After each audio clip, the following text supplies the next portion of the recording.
To those who have everything, more will be given. From those who have nothing, everything will be taken. That's the law of economic productivity. There's these weird barriers to moving forward in life, and you see this, there's a poverty trap that's sort of like this too. Like, if you're so broke that you can't keep up with paying your bills, it's really, really difficult to get out of that, because you can't get a bank account, for example, and you can't pay your rent, and there's economies of scale that you can't take advantage of because you don't have any money at all. And so you can't get going in the game.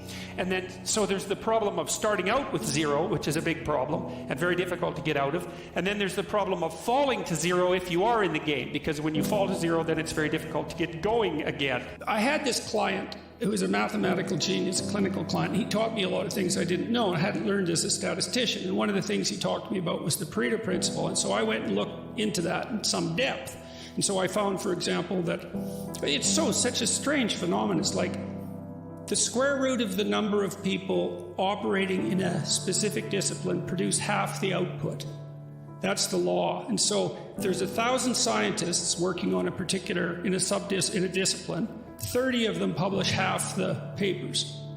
And you can look across, it's the same with basketball, hoops, successfully managed, hockey goals scored, soccer goals scored, records produced, books written, books sold, records sold. It's like everywhere, this law, this weird square root law. Sometimes people sum that up as the 80-20 principle, but it's way worse. The way I heard it. Yeah, it's way worse than that. Yeah, it's way worse than 80-20. Yeah, well, it implies, for example, if you have an organization with 10,000 people, 100 of them doing half the work.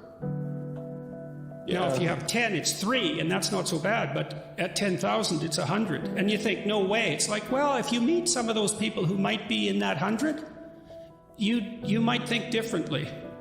So, now, there's a number of things to consider if you're thinking about performance prediction, and one of them is, to what degree do people vary in terms of their performance capacity? And you might say, well, there's very little performance variability, or you might say there's a tremendous amount of performance variability, or you might say there's an absurd amount of performance variability. And it turns out that the claim that there's an absurd amount of performance variability is the proper claim. IQ is normally distributed, so is conscientiousness, but productivity is distributed along the Pareto distribution, and I'll show you why. And that follows a law called Price's law from someone named Derek de Sola Price, who was studying scientific productivity in the early 1960s. And what he showed was that a vanishingly small proportion of the scientists operating in a given scientific domain produced half the output. And so what you see, and what's happening is that to do really well at a given productive task, which would also include generating money as a proxy for creative productivity, is that you have to be, a bunch of things have to go your way simultaneously. So maybe you have to be really, really smart, you have to be really, really lucky, you have to be really healthy, you have to be really energetic, you have to be really conscientious, you have to be in the right time at the right place. And maybe you also have to have the right social network, right? Like, so it's a lot of things, and each of those are small probability. Each of those are small probabilities, and then if you multiply the small probabilities together, you get an extraordinarily tiny probability. And you have to have all those things functioning before you're going to end out on the extreme end of the productivity distribution. But if you do end up there, then you produce almost all of everything. So it's a tiny number of people that produce almost all of everything. That's Price's law. And technically it is, and I mentioned this to you before, it's the square root law. The square root of the number of people in a productive domain produce half the output, right? So if you have 10 employees, 3 of them produce half the output. If you have 100, 10 of them produce half the output. If you have 10,000, 100 of them produce half the productive output. And so what that also means is that because there's massive variability in performance, you don't have to shift your ability to predict performance very much up towards being better at it to gain substantially on the positive side, because there's so much difference in productivity.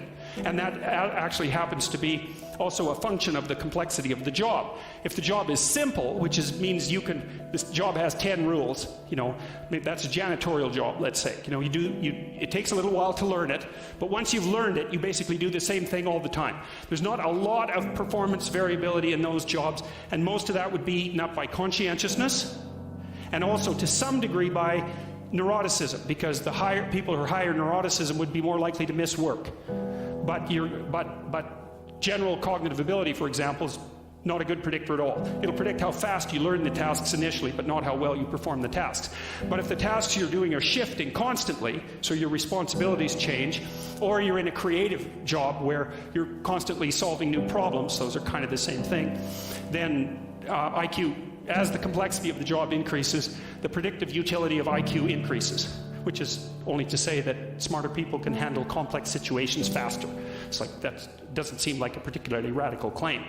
So Price's law dictates that there's massive individual productivity differences between people, so increasing your capacity for predicting performance even by small increments has a huge economic consequence. That was established in the 1990s. The equations were first developed in the 1990s, and that's part of the reason that I started working on performance prediction tests, because I read the economics and I thought, oh my God, you can produce a test that costs $30 times, say maybe you have 50 applicants for the position, $1,500 to administer, and it'll produce increments of something like 30% of salary permanently for the person that you put in the position. So let's say you hire a $75,000 employee, and it increases their productivity by 30%, so we'll say roughly $25,000. You get a $25,000 return on a $1,500 investment every single year that person occupies the position. On average, that's 4 years. That's a $100,000 payoff for your $1,500 investment. I read that and I thought, oh, that'll be easy to sell. It's like, wrong. And so I guess what we hope is that we produce enough new games so that everybody can win at something. But we're still funneling a tremendous number of resources to people at the top of whatever the game is, especially as these games become big. So, yes. And you see that well, it's really obvious with money, and people complain continually about the top 1%, but the problem is that there's a book called Big Science, Little Science that was written in about 1962, and the author escapes me at the moment, but he did exactly the same sort of analysis for the scientific literature. It's exactly the same story.